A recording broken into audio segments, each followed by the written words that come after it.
Nyoronyo mak kok ngeri bat TikTok ngeri dan. Malam left TikTok ina ngagam lomba PK yang telefon belah-belah jelubab. Alinyan talo lah mano-mano, mano sabun, mano minyak makan.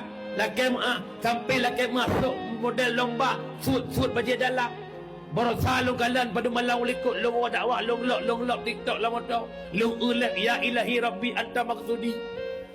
Yang talo PK tuh i'ra cok i'ra muka ro. Dia fikir Aceh dengan god hanagatnya Aceh. Wahai para pemerintah, kami ingin menjerit. Kami para tengku-tengku mubalik tidak ada kekuatan.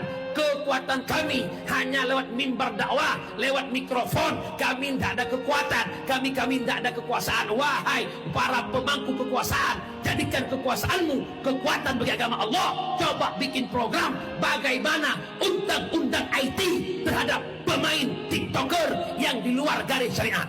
Cik pegang dia. Nampak dewan mungkin jika pegang-pegang obat dia dengan dia. Ya nunggu. Cik coba tu ke? Ya. InsyaAllah menamu. Tak melakir apa Allah bujurah ke Aceh ke. Bukan. Ya batu-batu tak melakir bukan. Lo sebuah kebanggaan. Bujurah. Kerja telung kalian kepemimpinan muallim. Beliau santai tapi pasti. Beliau air yang tenang tapi menghanyutkan. Masalah pet buah pulau di Aceh. Anak buat pergi masuk-masuk yang buat orang. Tak apa-apa, santai-santai saja.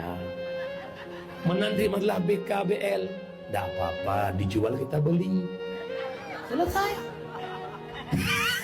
Ngeringu. Kerja bek nanggap lemih lemih, tak kira ngeri je. Aceh Timur sibah raya. Malah semua kabupaten cemburu kepada Aceh Timur hari ini. Menurut penilaian Long Tuan, ada dua kabupaten yang bergerak keras. Yang pertama Aceh Timur, Al-Farlaki atau pasangan Adan Garang. Yang kedua pasangan Bupati Melabuh, Pak Tarmizi. Nyo tengah bekerja luar biasa. Ada rumah sakit digepak-gepak kalinya. Digepak-gepak lah cocoknya. Sebab letak kejadian orangnya putra. Ini surat mana? Daftarnya kakaknya. Kupu kakak udah negara mati. Kakaknya lagi Pak Iskandar nyatakan betul, selesaikan dulu orang sakitnya baru administrasi belakangan. Cocoknya. Ilong hawa lagi masih gua macam benau peti lagi nya. Mangku contoh orang kajet na Aceh Timur boleh. Ya, insyaallah tak kira Allah maknya beda juga. Muthuru dan IQ tinggi yang tu lah NU hi tu benar. Yang sekulam hi panjang sangat tu benar kan?